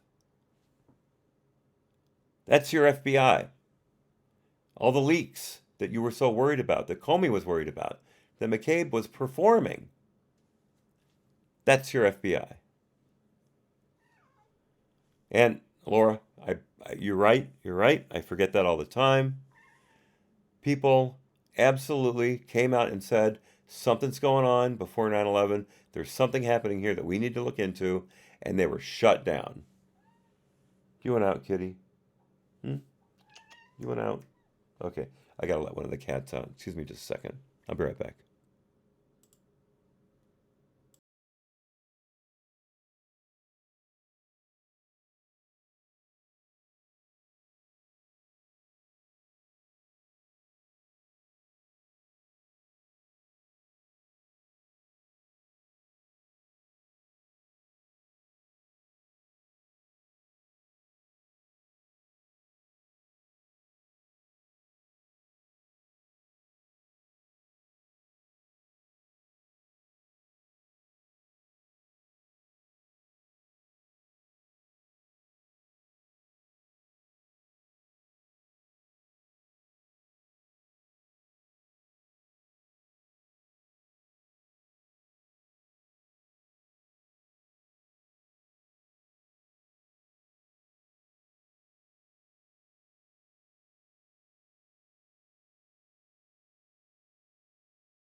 So she didn't want to be let out, but she also didn't want to have my chair roll over her tail when I pushed back from the desk.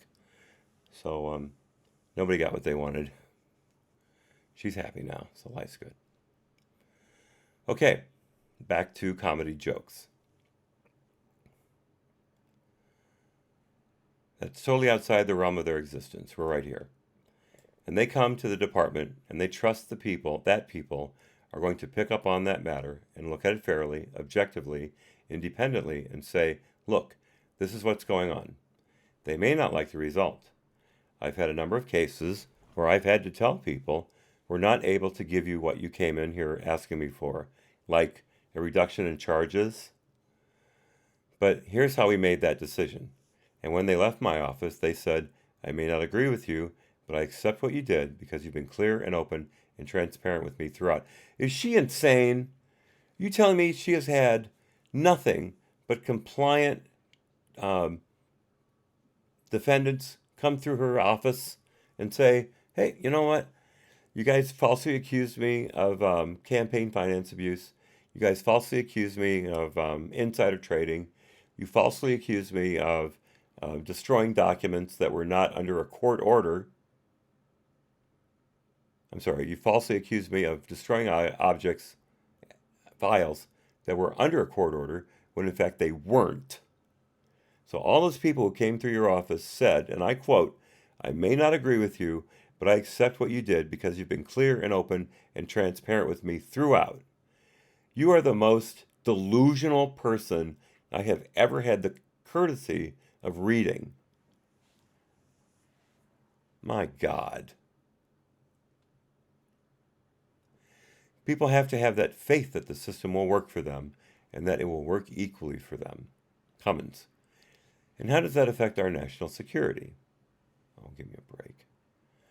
Lynch. Well, certainly when it comes to national security, which is of the greatest importance to the Department of Justice, we have to be able to step out onto the international stage and build and maintain the relationship that we have that have worked to keep us safe for so long. People must be able to take this country and the Department of Justice at its word when we commit to something.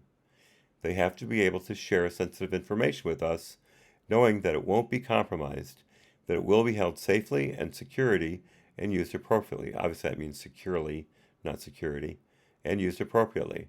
So in terms of national security, we also have to make sure that every citizen is also invested in that. Excuse me.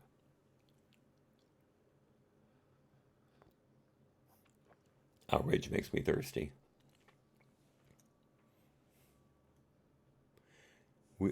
Lynch continues.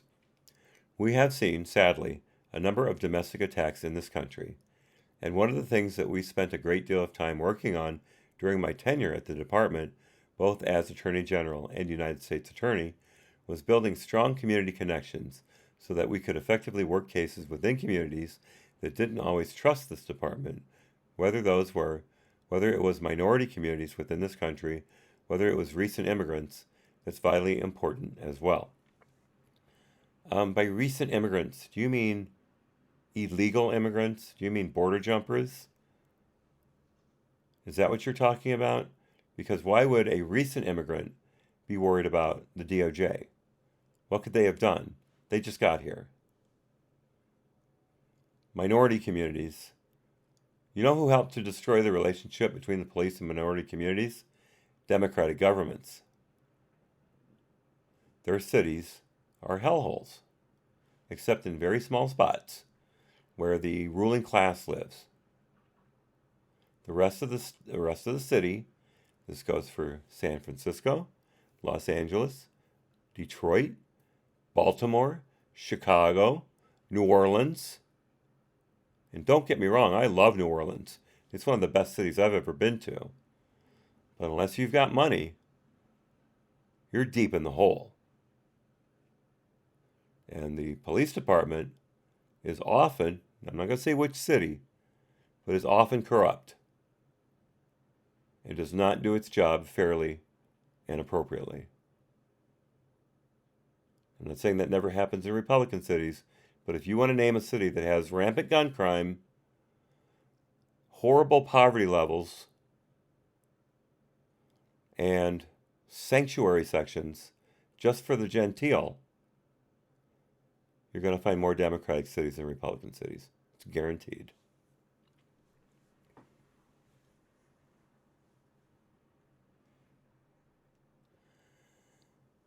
Okay, that's vitally important as well.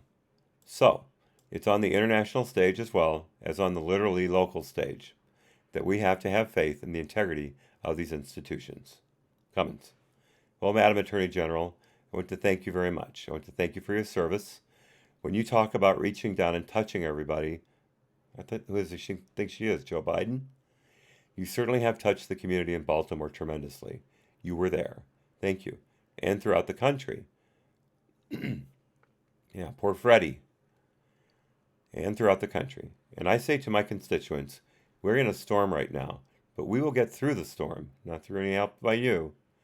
People like you who stand up all the time with integrity, fairness, and honesty, and transparency, and a demand for accountability.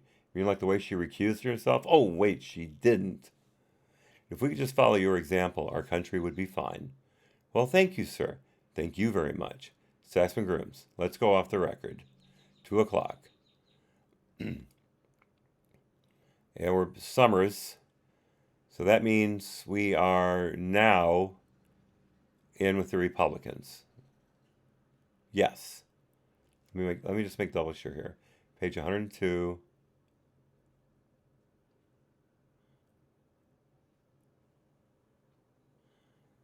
Biggs.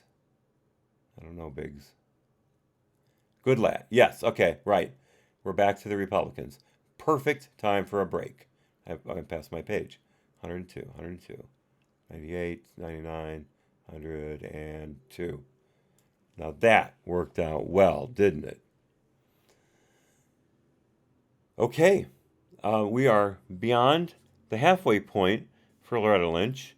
Her total page length is 191 pages, and we, as I said, are at page 102. So we have less than 100 pages to go. So we'll finish just fine tomorrow. In fact, I'm amazed we got as far as we did. Either I wasn't bloviating as much as I usually do, or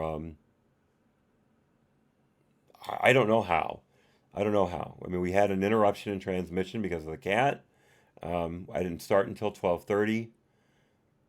There's just no reason we should have 100 pages done already, especially with the questions and answers we were getting. So, who's to say? Anyway, tomorrow morning, 10 a.m., you guys be bright and early. I will be fuzzy and a little late, most likely. We all know that I don't look my best at 10 o'clock in the morning. But we'll get this done.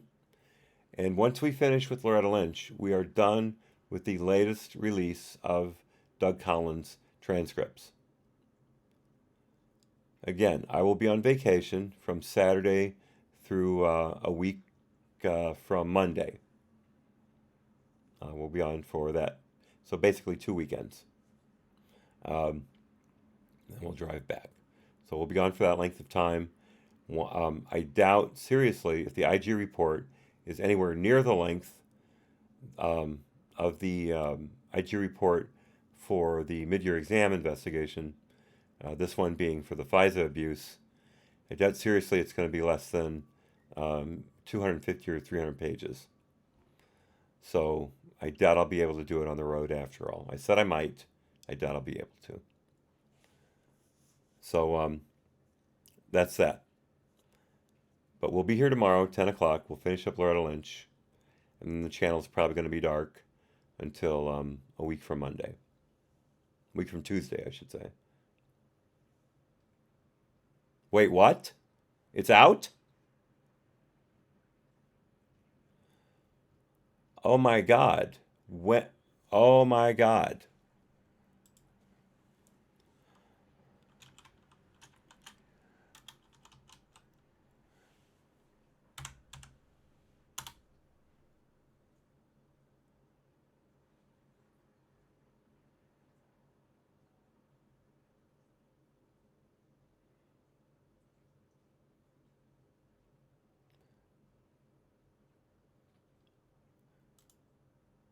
Fox reported it last night.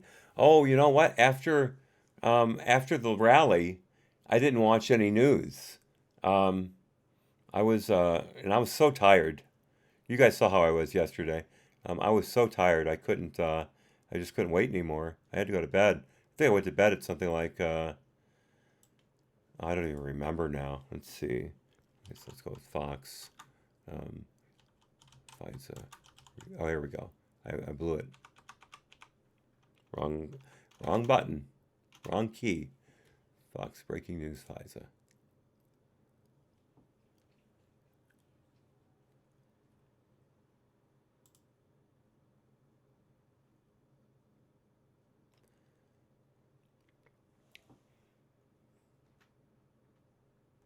No, that's not it. Is it possible someone could put a link into the chat for me?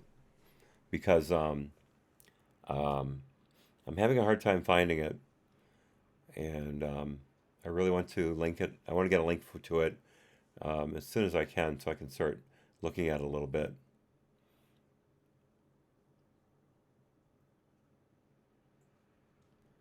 How do I? Let's see. Settings, privacy. Why? Who are we? No, I want. Oh, this isn't Google. That's why. No, that's not it either. Check YouTube Fox 10. Okay. All right. Let's go to YouTube.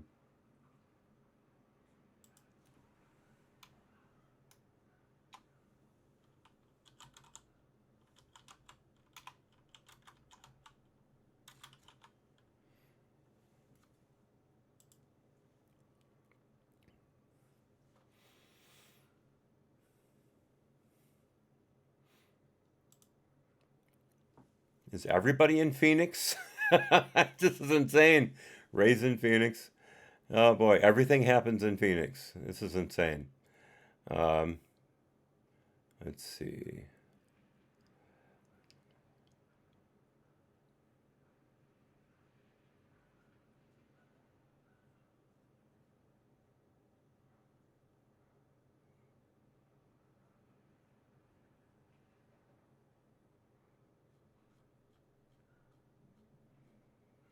Okay, let's go to videos.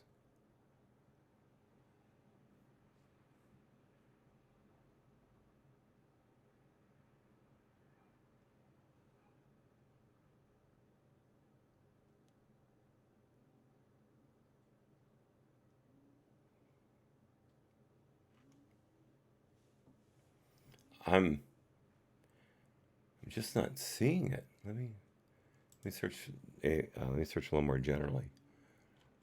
Let's see.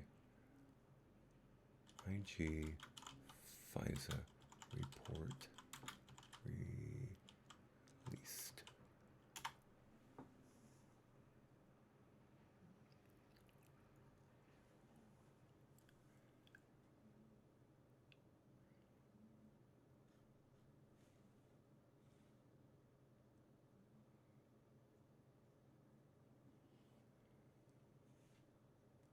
Filter, there it is. This week.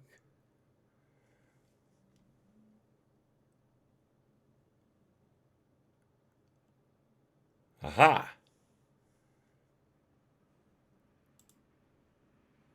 Let's watch this.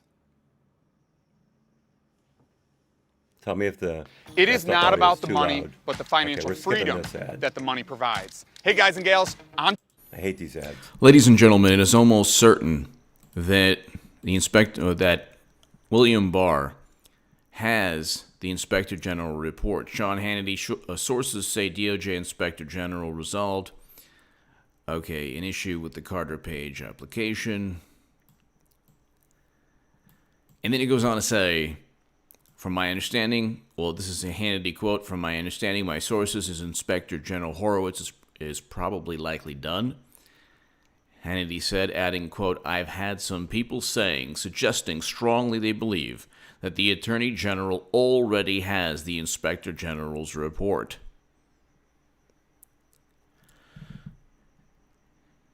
The IG report is almost certainly done. Okay. Okay.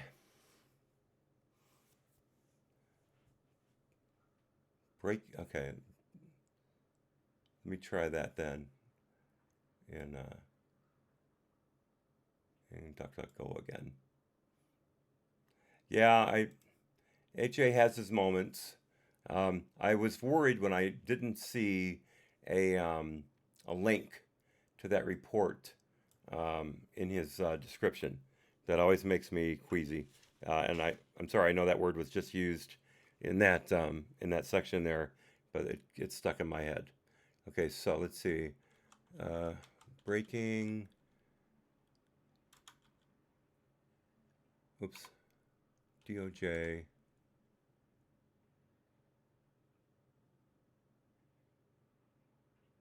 Releases report.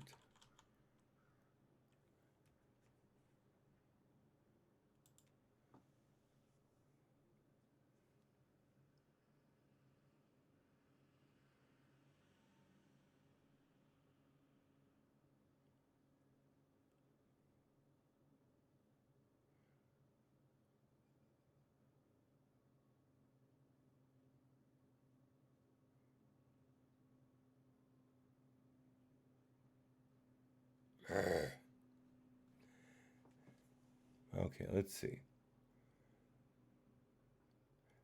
Well, see, the report on the Hillary Clinton email investigation, that's last year's.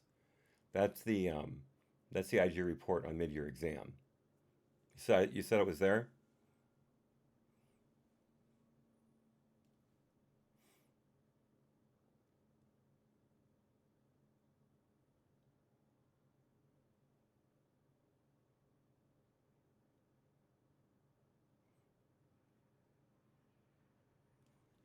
This right here? Breaking DOJ releases report on Hillary Clinton email. Okay, let me see here. Yeah, this is sorry. This is from June of last year. This is from June 14th, 2018. Not 2019.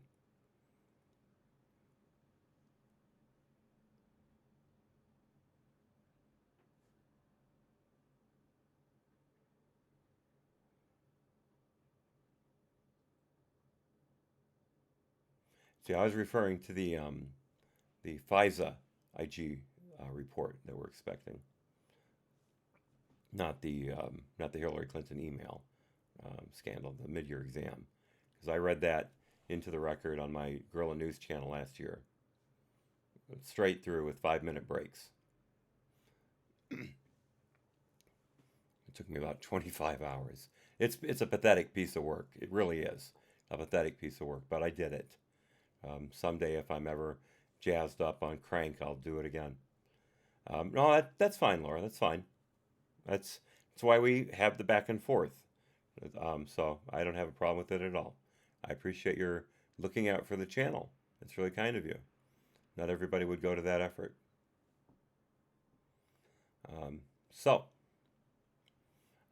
We're good. We're all good. It's only 5 after 5, so again, we had a good day here. Everybody can break for dinner, and then watch your favorite live streams at 7 if you have one. I don't know what I'm going to do because I really got to get some sleep tonight. But yeah, you guys are good. You guys are all good. So tomorrow, again, we'll finish up Loretta Lynch. It should be excruciating.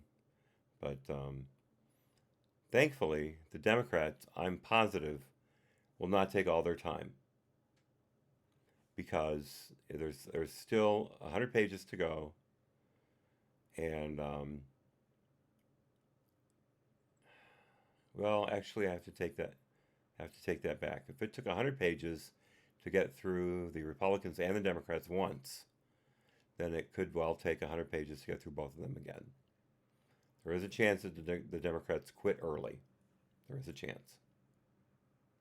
One can only hope, as I like to say. One can only hope. So I'll let you all go. And again, thank everybody for their help today. Laura, Ray, I believe Uncle Bobbity was here earlier. Let's see here. I'm sure he was here earlier. Maybe it was before the stream crashed. I know I saw him. Let's see. Yeah, he was here. He was here before it crashed. No, I only had top chat. I'm sorry. If I'd had live chat up, I would have been able to see the links you guys posted. So sorry. Picasso knows is usually really good about catching that, but it went past both of us today after the crash. Nothing more to say. Tomorrow, 10 a.m. I'll see you. And again, thanks everyone for their help today, and I look forward to giving you a forum to continue your chats tomorrow. So until then, be well, God bless, happy trails. So long.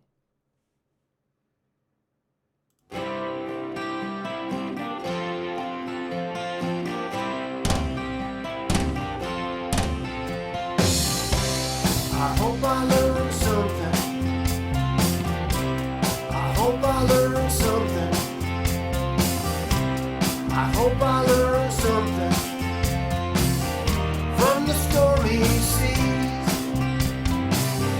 from the brightest days, from the darkest nights, from the sunny days.